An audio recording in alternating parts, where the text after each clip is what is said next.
totally fine. Okay, in the second part, we will be focusing more on the educational activities and the institutions that we've visited. So I'd like to start off with the name Fethullah Gulen, if that sounds familiar to you. Yes. If, like, whether you ever heard anything or read anything about him, so can you briefly tell us? I had never heard of Fethullah Gulen until I met Turkish friends here in Jackson.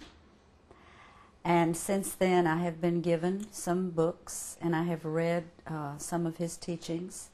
And I understand that he is the spiritual leader of the Sufi Muslims, which is the more spiritual sect, I guess you would say, or the more spiritual type of Muslim believer.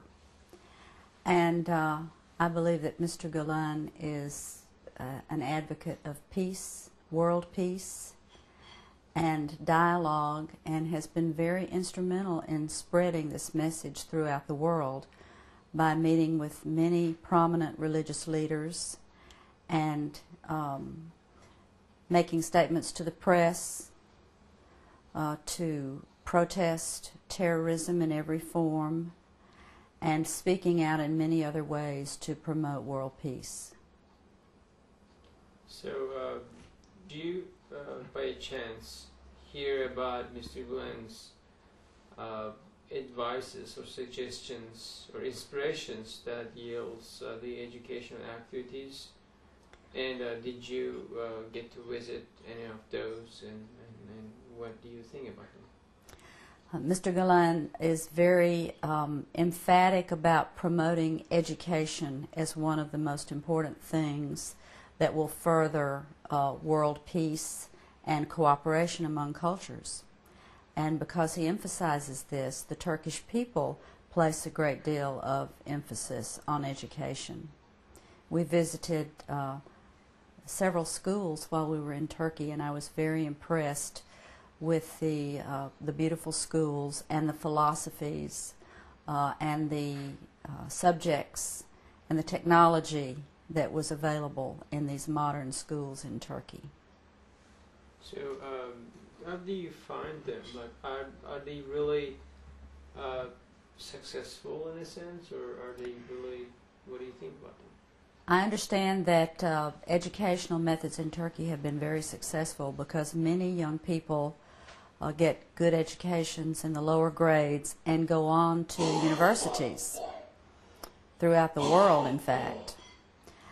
So I think early education is certainly successful, and if they travel all over the world to get higher education, Turkey is bound to produce many educated professional people. So, do you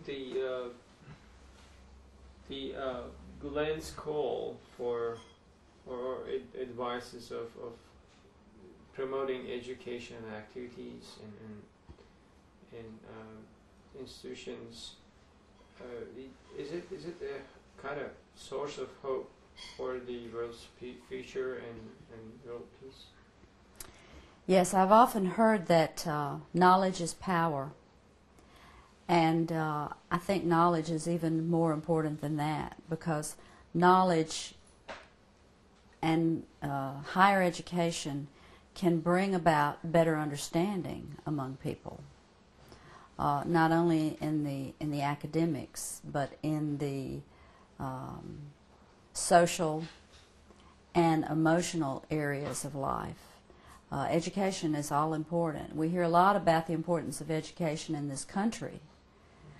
And yet, in many ways, we have failed to provide good education to some of the people who live in America.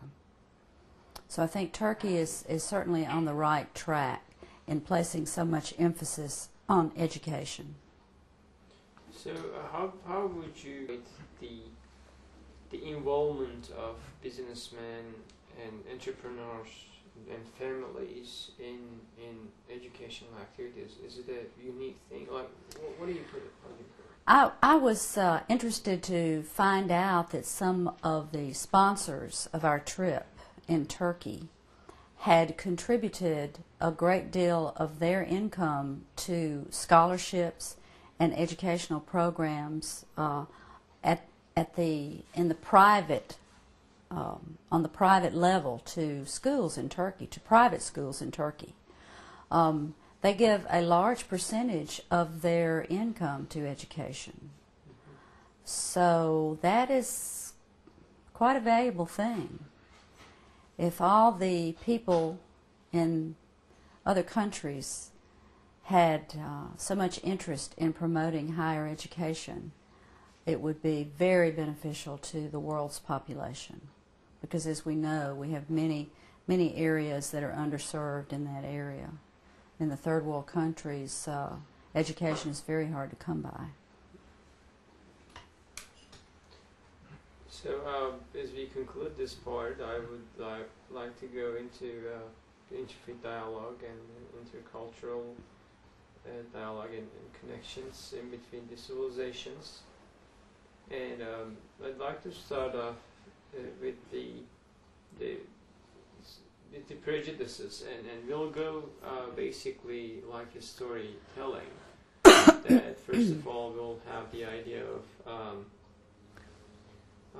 what people are thinking, or what are the obstacles against dialogue, and how Gulen's idea kind of comes into place, and how the IID can be put in a way in the run. Okay. So, what do you think is the source of prejudices for intercultural dialogue?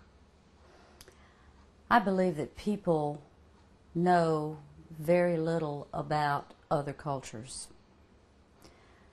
We tend to live in our own little cloistered communities. We grow up in our own religious traditions, and we are probably afraid to look at other cultures and try to understand their religions, especially if we have the perception that they're quite different from us. I think people are really afraid to think out of the box, if you will, and entertain the idea that other people's religious traditions are as valuable as their own.